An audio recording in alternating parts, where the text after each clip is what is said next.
Friends, welcome to my Investa. इस video में बात करेंगे एचएल स्टॉक के बारे में।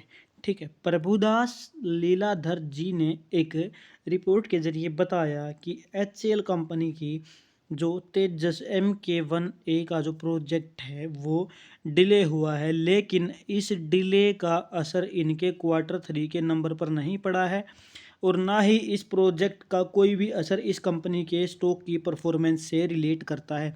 ये एक बयान कंपनी की तरफ से प्रभुदास लीलाधर जी की तरफ से हमें रिपोर्ट के ज़रिए देखने को मिला। ठीक है, उन्होंने एक और चीज़ बताई कि 2025 में ऑर्डर बुक 1.2 ट्रिलियन के जो बुक है, ऑर्डर बुक है, वो इनके दृष्टिकोण को मजबूत करती है। इन्होंने ये भी बयान में कहा। तो ये दो बड़ी खबर है।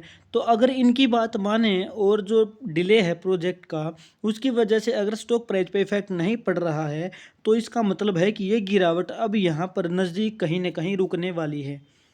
अब हम इसको यहाँ पर क्या करेंगे, कैंडल्स को वीकली टाइम फ्रेम में कन्वर्ट करेंगे और देखेंगे कि प्राइस कहाँ पर आकर थोड़ा संभल सकता है। तो ये एक रेंज है जहाँ पर 2024 में शुरुआती 6 महीने में प्राइस इस रेंज में फंसा रहा। तो इस रेंज को अगर मार्क करें तो लगभग 3000 की जो रेंज है वो हमारी बन जा रही है। अब इसको अगर हम मंथली टाइम फ्रेम में कन्वर्ट करते हैं तो मंथली टाइम फ्रेम के अकॉर्डिंग हमें ये कैंडल्स यहाँ पर देखने को मिलती हैं, 2 कैंडल। ठीक है, उसके बाद आपको यहाँ पर ये तरीके से ये कैंडल आपको यहाँ पर देखने को मिल रही हैं। इसके पहले भी आपको यहाँ पर रैली कैंडल, यहाँ पे स्ट्रॉन्ग रैली कैंडल है।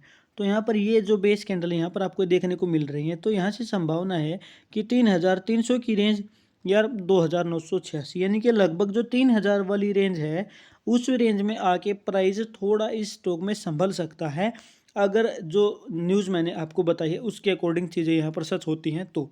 ठीक है, तो मुझे उम्मीद है ये चीज़ आपको समझ में आई है, न्यूज़ आपको देखने को मिल गई है। जितना भी लेटेस्ट अपडेट रहता है मैं अपने चैनल पर आपके लिए लेके आता रहता हूँ। मेरा यही समझाना रहता है कि किसी भी स्टॉक को भागते हुए को ना पकड़े। वीकली टाइम फ्रेम के अकॉर्डिंग प्राइस अगर मूविंग एवरेज 50 से काफ़ी दूर है तो कोई ज़रूरी नहीं है। यहाँ पर अगर आप देखोगे तो ये डिसीजन अगर आप यहाँ पर रहता तो यहाँ से आप अच्छा प्रॉफिट बुक करते। अगर मैं इसको मेजर करके भी आपको बता दूँ तो ये प्रॉफिट आप देखोगे तो लगभग 14 to 15% है इतने प्राइस रेंज में। ठीक है, और यही प्रॉफिट आप किसी दूसरे स्टॉक में भी देखोगे तो वहाँ पे भी आपको बढ़िया रिटर्न आपको वहाँ पर मिलेगा। तो ये 3 वीक 4 वीक का आपको यहाँ पर प्रॉफिट दिख रहा है। तो मुझे उम्मीद है ये चीज़ आपको समझ आ रही है। भागते हुए स्टॉक को नहीं पकड़ना है।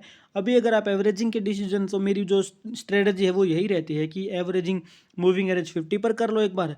दूसरा, अगर प्राइस यहाँ पर इस रेंज में संभलता दिख रहा है तो ठीक है, वरना यहाँ पर 2498 का वेट कर लो। इस रेंज में आके प्राइस यहाँ पर आके संभलेगा।